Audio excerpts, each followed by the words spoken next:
My parents skipped my wedding because I married before my perfect sister. Now their perfect family image is finally crumbling. After being together for 4 years, I, 32F, got married 8 months ago. Except for my sister Malene, 30F, and my parents, everyone went to the wedding. My parents' decision to skip the event was startling, but I wasn't overly shocked by my sister's absence because we've never really gotten along. However, considering our past, I should have anticipated it. I'll give you some background on our family's dynamics. I can't completely blame my parents for constantly favoring my sister over me. Throughout her life, she has been exceptionally good at almost everything. She was the center of attention in every room she visited as soon as she could walk. She won every spelling bee, science fair, and talent show in elementary school.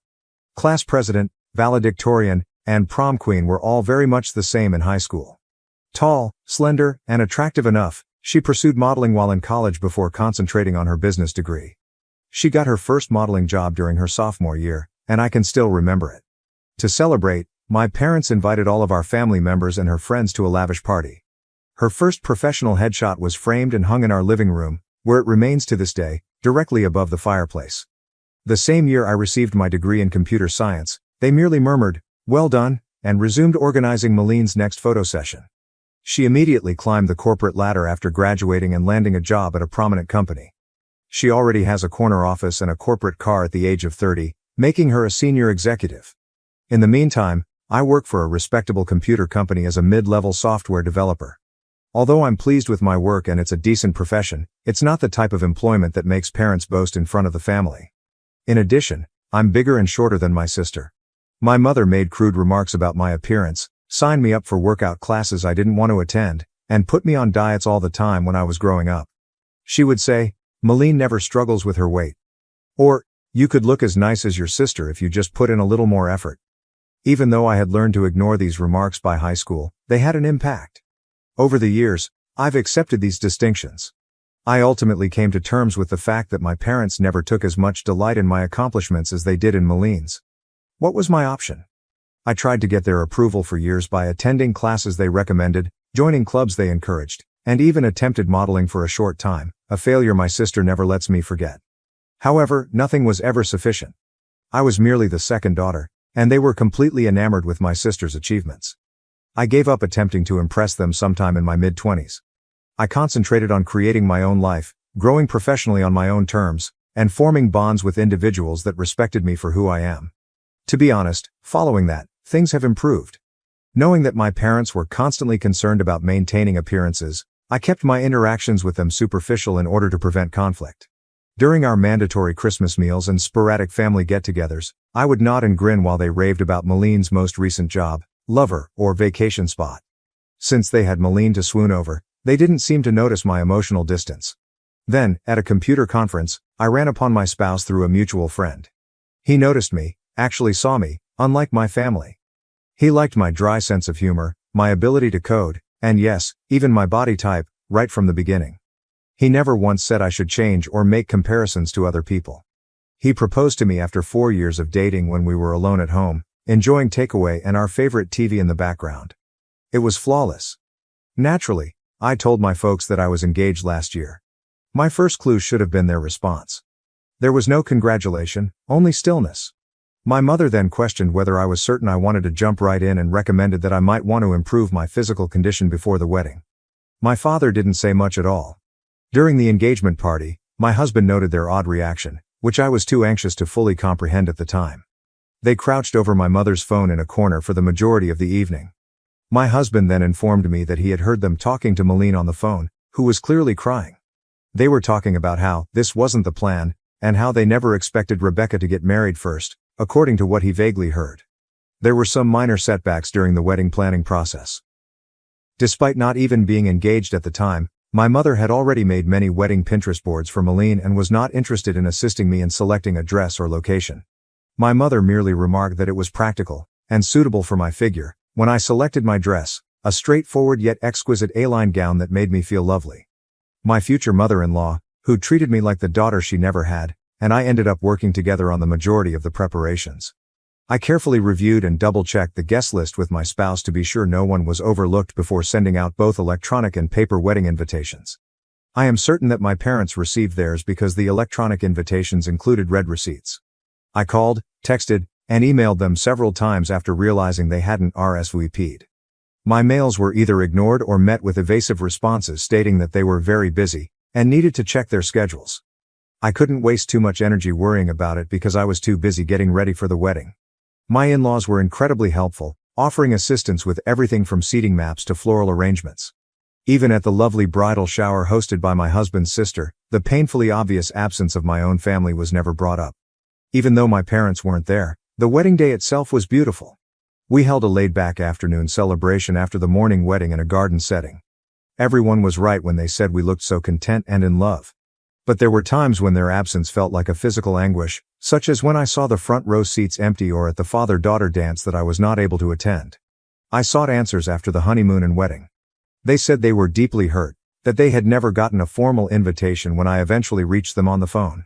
My mother launched into a lengthy tirade about how careless I was, how she had always wanted to assist in organizing her daughter's weddings, and how she couldn't comprehend why I would leave them out of such a significant occasion. I was perplexed by this since I was positive we had given them both kinds of invitations. During the call, I verified that we had indeed sent them by looking through our records. Even the physical invitation's delivery was confirmed. I didn't confront them about their attempts to gaslight me. I just said I was sorry for the error and hung up. Later, my husband brought up a number of incidents that demonstrated their true intentions, such as the way they appeared surprised rather than delighted when we told them we were engaged or the way they continued coming up with reasons not to assist with the wedding planning. Because he didn't want to add to my anxiety during the wedding planning process, he hadn't brought up these findings earlier, but in retrospect, the pattern was clear. The idea that I, the less successful daughter, was getting married before their beloved Malene was too much for them to bear. Their demeanor simply served to validate what I had always suspected but had resisted, that I would never be able to compete with my sister in their eyes. The most depressing thing was learning that even my wedding day, which ought to have been a celebration of love and fresh starts, turned into yet another front in their never-ending war to preserve their ideal family image, with Malene at its core.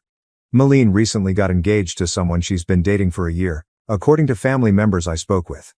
In family group conversations that I don't participate in, my parents openly express their excitement about organizing an elaborate wedding for her. They are already boasting about securing upscale locations and luxury gowns, and my mother is taking Malene to private fittings at upscale stores. All the mother-daughter time I was not allowed. It's intriguing that a large number of our family are suddenly refusing to go to Malene's wedding and engagement party. My parents' actions at my wedding apparently became a topic of conversation in the family. I just tell my family members what I think is real when they inquire as to why my parents didn't attend my wedding. They couldn't bear it when I married before their beloved daughter. I present the facts as I perceive them, without embellishment or an attempt to win sympathy. My parents got in touch with me a few days ago and accused me of purposefully attempting to spoil Malene's wedding. According to their claims, the relatives they have spoken to are using reasons to avoid going to any of her wedding-related festivities. My cousin, to whom my sister vented, informed her that people are reluctant to come because they have heard about my parents' treatment of me. My parents claim that because I'm envious of my sister's impending lavish wedding, I'm spreading false stories. The problem is that I'm only telling folks the truth about what happened. Perhaps they should consider their conduct instead of blaming me for the results if the truth makes them appear terrible. As things continue to change, I'm finding it harder and harder to keep up the appearance of a relationship with my parents. Their behavior during my wedding finally made it clear to me that I would never be sufficient for them, regardless of what I did. Their absence at my wedding is no longer the most difficult aspect. It's coming to terms with the fact that I never had the kind, encouraging parents I always desired.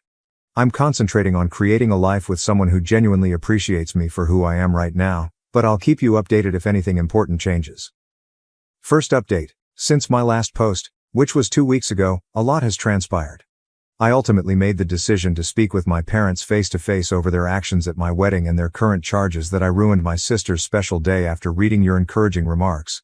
I felt it was time to put everything on the table when they began texting me about their tarnished family history. My parents quickly started making accusations during our phone call, saying that I was jealous of Malene and had planned the entire thing. I did something I had never done before. I agreed with them, but not in the way they had anticipated, in place of defending myself as I usually would. I said to them, "You're correct. I'm envious. Not Malene's career, not her accomplishments, not her appearance. I'm envious of the unwavering love and support you've shown her, which you never even made an effort to show me." There was a pause in the line. My mother then began claiming that I was exaggerating and that they had always treated us equally. Something broke inside of me at that moment. Feelings that had been repressed for years came flooding out. I informed them of each birthday when Meline's most recent success eclipsed my own accomplishments. When Meline had a modeling callback, my mother canceled my high school graduation dinner. About how her prom outfit cost more than the total cost of my college textbooks for a year. I continued despite my father's attempts to cut me off by accusing me of exaggerating. I talked about how it was to watch them spend years organizing my sister's fictitious wedding while showing no interest in my own. I told them how painful it was to see my parents' seats vacant and how my mother-in-law had to help me with everything, from wedding preparation to clothing buying. Their reaction was instructive. They flipped it on me rather than accepting any of my arguments. Why did you never speak up if you felt this way? As if I hadn't tried to speak with them for years, my mother insisted. My father went on to say that by discussing these emotions with our family members, I was being unjust and spiteful. My mother said something at that point that ultimately clarified everything. We never imagined you'd go to such lengths as to try to ruin Meline's wedding out of spite, but we always knew you were insecure about her success, she stated. This is not how we brought you up. I became aware that they couldn't even hear me. They believed that their behavior and my emotions had nothing to do with the entire circumstance. It has to do with Meline's reaction. They were more worried about her impending nuptials than the hurt they had caused me, even during this discussion about their absence from my wedding. I didn't attempt to make things better for the first time in my life. I didn't retract or apologize. Rather, I expressed my thoughts to them directly. You're correct on one point. I was raised by you. You instilled in me the belief that I would never measure up. That Meline's accomplishments would always be more significant than mine. That upholding your ideal family image was more essential than my feelings. However, you also taught me that I deserved better than this, which was something you didn't mean to teach me. Before my father spoke, there was a long pause. He spoke in a cool, collected tone. Maybe it's time for us to stop acting like we're bad parents, since you've already determined that we are and you obviously take pleasure in seeing us suffer.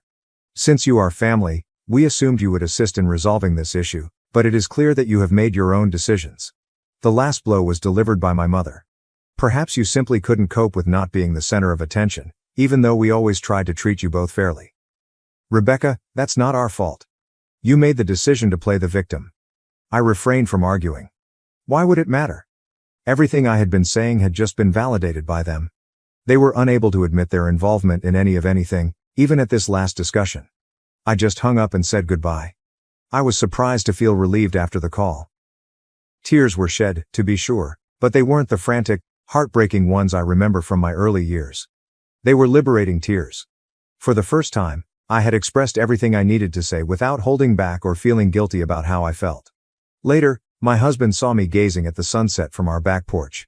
He sat next to me and grasped my hand without saying anything. They're never going to change, are they? I asked him after a time. No, but you have, he said, squeezing my hand. And that is what counts. He is correct. I've changed. The young child who frantically tried to win her parents' approval is no longer there. They no longer need to validate the woman who came out of that last conversation. Although acknowledging that my parents will never be the people I need them to be is painful, it is not as painful as holding out hope that they would change. For the first time, I don't really care what happens with my sister's wedding or the family drama. I've had my say, and they now have to deal with whatever comes up. The most peculiar aspect? I feel as though a burden I've carried my entire life has finally been lifted. Although it's not the happy ending I had hoped for with my parents, perhaps it was the one I needed, the ability to quit striving for love that ought to have come naturally. Second update. 3 days have passed since my run-in with our parents, and things have taken a surprising turn. Meline made the decision to become involved in the drama, but her strategy failed horribly. My sister sent me a thoughtfully composed message yesterday morning. She had developed a condescending tone over the years, and it was evident in her text. What you said to your parents was totally inappropriate. They have helped us through every stage of our lives and given us everything. You cannot simply blame them for being poor parents because you are insecure about the decisions you have made in life. She continued the message with her typical blend of moral superiority and covert jabs. I understand that your wedding wasn't exactly what you had envisioned, but that doesn't mean you should try to destroy mine. There's nothing wrong with wanting a celebration that honors those of us who have put in a lot of effort to meet specific standards. Rebecca, not everything needs to be a contest. I didn't bother to answer. I've discovered that interacting with her merely provides her with more ammunition after years of putting up with her manipulative conduct. I just blocked her number instead. Malene has never been one to put up with being ignored, so I assumed that would be the end of it. My husband, who was laughing so hard that he could not speak, called me at work a few hours later. Malene was apparently unable to get in touch with me directly, so she found his personal number, probably via a common acquaintance, and sent him a string of texts outlining the precise reasons why our sister relationship has never been good. She began her initial communication to him in a sufficiently professional manner. As Rebecca's sister and someone who cares deeply about our family's well-being, I feel compelled to reach out. However, it soon turned into her actual motivations. She informed my husband that he had an obligation to help me behave in a more suitable manner because he was the new man in Rebecca's life. The messages become increasingly patronizing. Family dynamics are complex, she told my husband, a professional software architect with an MBA, adding that someone with Rebecca's sensitivity might not understand the bigger picture. She advised him to assist me in seeing reason before I irreparably harm family relationships. Her attempt to play on what she believed to be his social climbing impulses was the true kicker, though. In fact, she wrote, "Surely you understand that maintaining good relationships with successful family members like myself could be beneficial for your future. Rebecca's behavior is only hurting her own prospects and, by extension, yours." Having always been able to see through Malene's facade, my spouse thought her attempt at manipulation was humorous. He particularly liked her presumption that her business rank or the prospect of networking opportunities would somehow impress him. In his own words, "She really doesn't know me at all, does she?" We went over the messages together when I got home that night. I was laughing with my hubby instead of feeling offended or upset. Seeing Malene's deceptive methods exposed, particularly when they were aimed at someone who was totally impervious to them, was liberating. I learned something significant about my sister as a result of this encounter. She is still that insecure adolescent who needs to tear others down in order to feel superior, despite all of her achievements and success. It's clear how little she knows about good relationships that she believed she could control me by manipulating my husband. When her direct approach failed, she swiftly turned to trying to use my husband against me, which was the most revealing aspect. She used to do precisely that in high school. She attempted to turn my friends against me when she was unable to bully me directly. Different decade, same strategies. With this fresh viewpoint, I now understand how Malene's actions went beyond simple sibling rivalry throughout our early years. She made a concerted effort to keep her status as the favorite child, always telling our parents, and me, how much better she was. She had to overshadow whatever I accomplished. She had to point out my shortcomings to everyone I made friends with. My response to her games is different now. Her messages would have caused me to fall into self-doubt 10 years ago. I would have been upset and hurt 5 years ago. Today? Simply put, I'm sick of the drama and find her blatant attempts at manipulation amusing. My husband's response was ideal. Rather than becoming embroiled in her drama, he merely responded, "Thank you for your concern about Rebecca's well-being. As her husband, I'm focused on supporting her happiness, not managing her behavior. I think it's best if you direct any future concerns to Rebecca directly. Have a nice day." Malene sent one last message after not receiving the desired response. "I see she's poisoned you against the family too. Don't say I didn't try to help when this all blows up in your faces." Ironically, Malene's attempt to assist has further strengthened my resolve to keep my distance from the destructive dynamics of my family. Nothing has changed, as evidenced by her messages to my spouse. She is still the same cunning individual who feels the need to dictate every story and who perceives any departure from her ideal family script as a danger. Knowing that her attempts at persuasion were so totally unsuccessful is perhaps the most pleasant aspect of the entire incident. She succeeded in bringing my spouse and I closer together rather than causing us to drift apart. Totally unconcerned by her fears of social repercussions, we joked about her texts and planned a weekend trip during the evening. I've come to understand that true family isn't about upholding facades or dictating stories. It's about standing together, laughing together, and supporting one another when someone tries to manipulate you, even your own sister. I'm more certain than ever that I'd be better off keeping a safe distance from Malene's wedding drama. Instead of getting sucked into my family's never-ending power struggles, my husband and I have made the decision to concentrate on creating our own happiness. Success is said to be the best form of retaliation, but I'm coming to realize that real success isn't about impressing people. It's about accepting your decisions and surrounding yourself with individuals that encourage rather than impede your own development. I feel more successful than ever by that metric. Third update.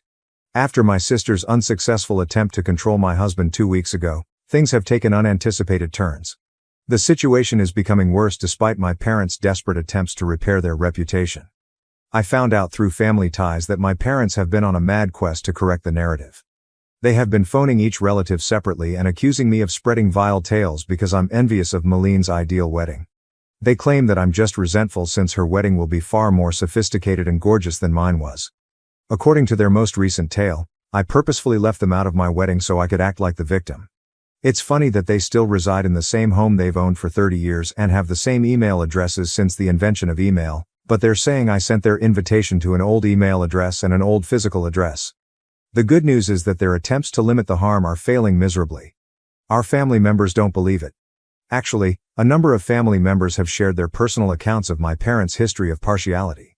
According to one aunt, my mother had previously engaged in similar antics at family weddings in an effort to guarantee that Maline was the life of the party. The way my extended family has reacted to my parents' manipulation is the most fulfilling development. Important family members, some of whom were expected to have significant parts in the event, have stopped supporting Maline's wedding. They may no longer have access to the exclusive location they were able to get through family ties. Even a family friend's luxury garment business has unexpectedly experienced scheduling conflicts. At a family get-together last weekend, things reached a breaking point. It seems that when someone naively inquired about my wedding pictures, my mother became upset. Out of jealousy, she started a defensive tirade about how I had changed after getting married and was attempting to destroy the family. Her tantrum backfired, stunning a number of relatives who were unaware of the circumstances and further harming their well-maintained reputation.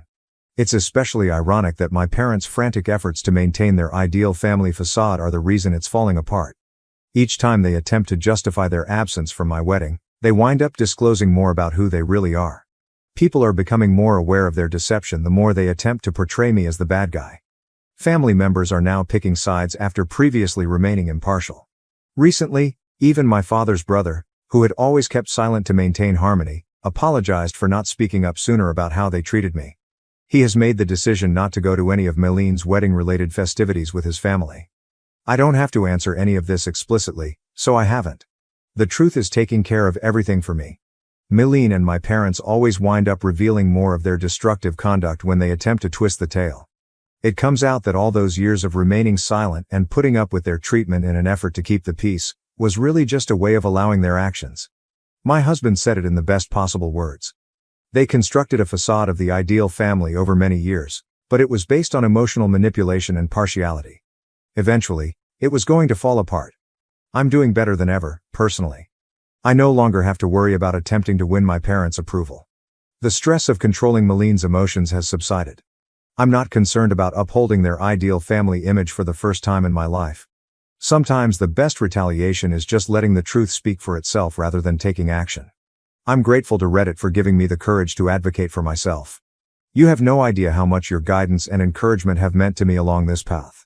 Sometimes you need to see what true family support looks like from strangers you met online. Thank you for watching. If you haven't subscribed yet, please do so and hit the notification bell to stay updated with more shocking real-life stories happening around you.